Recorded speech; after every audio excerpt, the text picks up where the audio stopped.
Hello, I'm Smita Sateesh Gavekar. I'm from Uttarkannada district, Karnataka.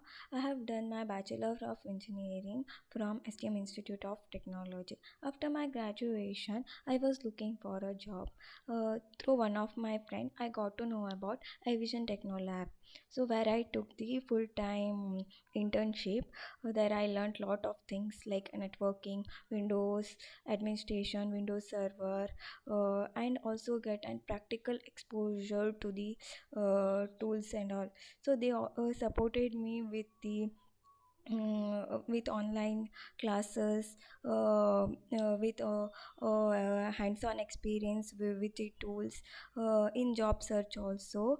Because of them I secured a job as an case management engineer in HP company. I'm very much grateful to them, all the team members and all the lecturers who guided us, who showed us the path how to secure a job in a reputed company. Thank you so much. Thank you so much to your team. Thank you.